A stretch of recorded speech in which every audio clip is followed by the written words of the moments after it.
আসসালামু আলাইকুম। এখন দেখবেন সংবাদ শিরোনাম। কুমিল্লায় প্রকাশ্যে কিশোর গ্যাং ও সন্ত্রাসীদের অস্ত্রের মহড়া, জনমনে আতঙ্ক, নির্বাচনে নিরাপত্তা নিয়ে শঙ্কা। রংপুর মেডিকেলে ইন্টার্ন চিকিৎসকদের ধর্মঘটে সকাল থেকে রোগী ভোগান্তি, হামলাকারীদের গ্রেফতার ও নিরাপত্তা নিশ্চিতের দাবি আন্দোলনকারীদের। তীব্র শীত ও কুয়াশায় কুড়িগ্রামে ফসলের ক্ষতির শঙ্কায় কৃষক, গোপালগঞ্জের চাষিদের কপাল পড়েছে নিম্নমানের বীজে। বিএনপির অস্বস্তি বিদ্রোহী, জোটের ভাঙনে দুশ্চিন্তায় জামায়াত, ভোটের আগেও হতে পারে অনানুষ্ঠানিক সমঝোতা, বলছেন বিশ্লেষকরা। এতক্ষণ দেখছিলেন সংবাদ শিরোনাম, এখন দেখবেন বিস্তারিত। ঘনিয়ে আসছে ত্রয়োদশ জাতীয় সংসদ নির্বাচন, অথচ নির্বাচনকালে নিরাপত্তা নিয়ে কুমিল্লায় বাড়ছে উদ্বেগ। ২৪-এর গণঅভ্যুত্থানের সময় থানা থেকে লুট হওয়া অস্ত্রের বড় একটি অংশ এখনো উদ্ধার হয়নি। সীমান্ত ঘেঁষাই জেলায় কিশোর গ্যাং, সন্ত্রাসী ও চোরাকারবারীদের হাতে দেশি বিদেশি অস্ত্রের মহড়া যেন নিত্যদিনের চিত্র। প্রশ্ন উঠছে, এমন পরিস্থিতিতে কতটা নিরাপদ হবে ভোটের মাঠ? ২০২৪ সালের ৫ আগস্ট গণঅভ্যুত্থানে কুমিল্লার একাধিক থানা ও পুলিশ ফাঁড়িতে হামলা হয়। সেই সময় লুট হয়ে যায় বিপুল সংখ্যক আগ্নেয়াস্ত্র ও গুলি। বছর পেরোলেও পুলিশের লুট হওয়া সব অস্ত্র উদ্ধার হয়নি এখনো, একথা স্বীকারও করেছেন কর্মকর্তারা। তবে নির্বাচনের আগে নতুন করে দেশে যেন অস্ত্র ঢুকতে না পারে সে ব্যাপারে সতর্ক অবস্থানে বিজিবি। লুণ্ঠিত অস্ত্রের মোটামুটি 90% মতো আমরা উদ্ধার করতে সমর্থ হয়েছি, বাকিগুলো আমরা আশা করছি নির্বাচন আগে উদ্ধার করতে সমর্থ হব। নতুন করে যদি অস্ত্র বাংলাদেশে যাতে আসতে না পারে এবং ইতিমধ্যে যদি কোন অস্ত্র বিভিন্ন জায়গায় থাকে সেটাও কিন্তু আমরা সীমান্তবর্তী এলাকাতে আমরা কন্টিনিউয়াস অপারেশন করে ধরার ব্যবস্থা করছি। নিরাপত্তা বিশ্লেষকদের মতে উদ্ধার না হওয়া এসব অস্ত্র এখন সন্ত্রাসী ও অপরাধী চক্রের হাতেই রয়েছে। সীমান্ত এলাকা হওয়ায় ভারত, মিয়ানমার সহ বিভিন্ন দেশের অস্ত্র পাচারের ঝুঁকিও রয়েছে কুমিল্লায়। মাঝে মধ্যে উদ্ধারও হচ্ছে বিদেশি পিস্তল, রিভলভার ও গুলি। নির্বাচনের আগে লুট হওয়া সব অস্ত্র উদ্ধার এবং অবৈধ অস্ত্রের বিরুদ্ধে বিশেষ অভিযান ছাড়া নিরাপদ নির্বাচন নিশ্চিত করা কঠিন হবে বলে মনে করছেন তারা। এই যে অস্ত্র যারা লুট করেছে, যারা অস্ত্রের ব্যবসা করে, তাদের নির্দিষ্ট কোনো রাজনৈতিক পরিচয় নেই।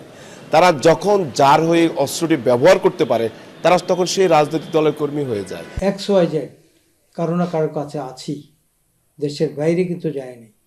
সেই অস্ত্রগুলি যদি উদ্ধার না করা হয় তাহলে নির্বাচনের পূর্ব থেকেই কিন্তু অস্ত্রগুলি ব্যবহার শুরু হবে।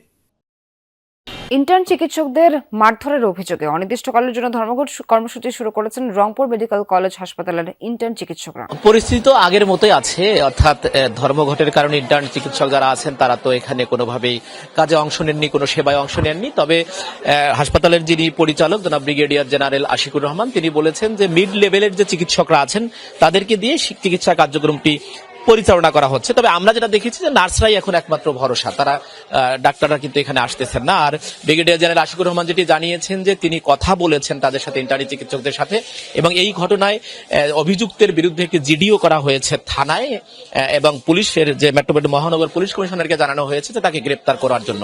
তার ভাষাটা ছিল এরকম, যতক্ষণ গ্রেপ্তার সাপেক্ষেই ইন্টার্নি চিকিৎসকরা তাদের ধর্মঘট তুলে নেবে এবং ফিরবেন। কিন্তু পরিস্থিতিটি হয়েছে, যদি আমরা আপনাদেরকে একটুখানি ফুটেজে দেখাতে পারি, এমনিতেই তো ধরেন ধারণ ক্ষমতার থেকে প্রায় 1.5 গুণেরও বেশি রোগী সেবা নেন এই উত্তরের এই জায়গাটিতে। এখন যেটি পরিস্থিতি এসেছে যে ইন্টার্নি চিকিৎসকরা না থাকার কারণে নার্সরাই একমাত্র ভরসার দিকে আছেন এবং যারা ভোগান্তিতে পড়েছেন যেসব মানুষ তারা কিন্তু খুবই গোসা এবং তারা খুবই ক্ষুব্ধ এবং অনেকেই বলছেন যে এই মারধরের বিষয়টি অনেক সময় ক্ষোভ থেকেও চলে আসে।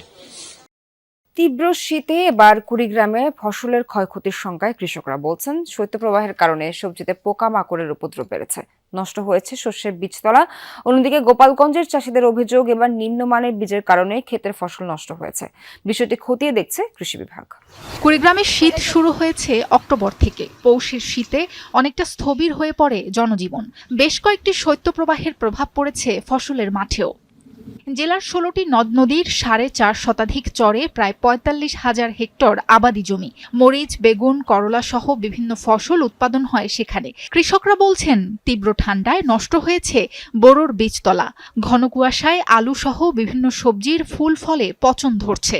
ছত্রাকের আক্রমণে বিবর্ণ হচ্ছে আবাদ। এতে ফলন কমার পাশাপাশি উৎপাদন খরচ বৃদ্ধিতে ক্ষতির শঙ্কায় কৃষকরা। ভুট্টারও ক্ষতি হওয়া লাগছে, সবকিছু আমাদের কম বেশি ঠান্ডার কারণে ক্ষতি হওয়া লাগছে। করলা গাছ গাছছি, মরিচ গাছ গাছছি, বেগুন গাছ গাছছি, সব নষ্ট হয়ে গেছে।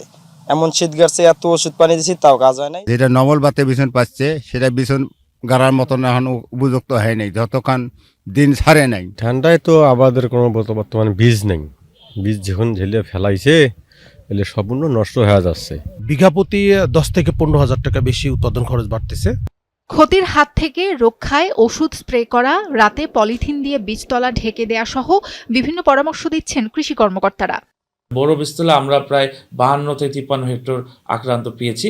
আমরা কৃষককে বিভিন্ন পরামর্শ দিচ্ছি কি কি ব্যবস্থা গ্রহণ করলে যে বড় বীজতলাগুলো এই অতি সত্য প্রভাব থেকে রক্ষা পাবে, এবং আলুর ক্ষেত্রে আমরা কৃষকদেরকে পরামর্শ দিচ্ছি তারা যেন সঠিকভাবে সঠিক মাত্রায় সঠিক ছত্রাকনাশকটা স্প্রে করে। এদিকে গোপালগঞ্জের কৃষকদের দাবি নিম্নমানের সবজি বীজের কারণে জমির ফলন নষ্ট হয়েছে। সদর উপজেলার সিলোনা ও রঘুনাথপুর গ্রামে সবজি চাষের খ্যাতি। মনোনয়ন যাচাই বাছাই, আপিল প্রত্যাহার সবই শেষ, তবুও পুরোপুরি স্বস্তি আসছে না ভোটের লড়াইয়ে নামা দলগুলোর মধ্যে। শেষ মুহূর্তে ইসলামী আন্দোলন জোট থেকে বেরিয়ে যাওয়ার হোঁচট খেয়েছে 10 দলের নির্বাচনী ঐক্য। আর বিএনপি জোটের সংকট না থাকলেও বিদ্রোহীরা মাঠে থেকে যাওয়ায় কাটেনি অস্বস্তি। বিশ্লেষকরা বলছেন মনোনয়ন প্রত্যাহারের সময় শেষ হয়ে গেলেও অনানুষ্ঠানিক সমঝোতার সুযোগ আছে ভোটের আগ পর্যন্ত। আরিফুর রহমান সবুজের রিপোর্টে থাকছে বিস্তারিত। জাতীয় নির্বাচন অনুষ্ঠিত হতে হবে। এবারের নির্বাচনের হিসাব নিকাশ আগের চেয়ে অনেক ভিন্ন। পুরনো বিএনপি বনাম আওয়ামী লীগ জোটের চিরচেনা দৃশ্যের বদলে মাঠে নেমেছে বিএনপি নেতৃত্বাধীন জোট বনাম জামাত নেতৃত্বাধীন জোট। তারুণ্য এবং যৌবনের শক্তিকে একত্রিত করে সেই লড়াইয়েও ইনশাআল্লাহ আমি জয়লাভ করব। নয় অন্য কোন দেশ, সবার আগে বাংলাদেশ। আওয়ামী লীগের বিরুদ্ধে যুগপৎ আন্দোলনের সঙ্গীদের নিয়ে বহু আগে থেকেই ভোটের প্রাথমিক ছক কষেছিল বিএনপি। বিপরীতে পিয়ারসহ নানা ইস্যুতে যুগপৎ আন্দোলনের মাধ্যমে ধীরে ধীরে নিজেদের বোঝাপড়া শক্ত করতে থাকে ধর্মভিত্তিক 8 দল। ইসলামপন্থীদের ভোট এক বাক্সে টানার নীতি নিয়ে এগোতে থাকা নির্বাচনী এই জোট বড় রকমের ধাক্কা খায় ইসলামী আন্দোলন সরে পড়লে। এখন যে ইসলামিক জোটটা হয়েছে, এই জোটটাতে জামাতের জনপ্রিয়তা এরপরেই ধরতে হবে ইসলামী আন্দোলনের জনপ্রিয়তা। তো এটা একটা ইম্পর্টেন্ট ফ্যাক্টর ছিল, তাদেরকে যে ইসলামী জোটে রাখলে ভালো হতো। তাদের একটা সারা দেশে বেজ আছে, সমর্থন ভিত্তি আছে। তো এটা বিশেষ করে যারা ধর্মভিত্তিক রাজনৈতিক দলগুলোকে ভোট দিতে চায় তাদের মধ্যে একটু সামান্য বিভাজন কিন্তু তৈরি হইল। যেহেতু কয়েক বছরের বোঝাপড়া, তাই জোটে বেগ পেতে হয়নি বিএনপিকে। তারা অস্বস্তিতে পড়ে দলের অনেকে বিদ্রোহী হয়ে মাঠে নামলে।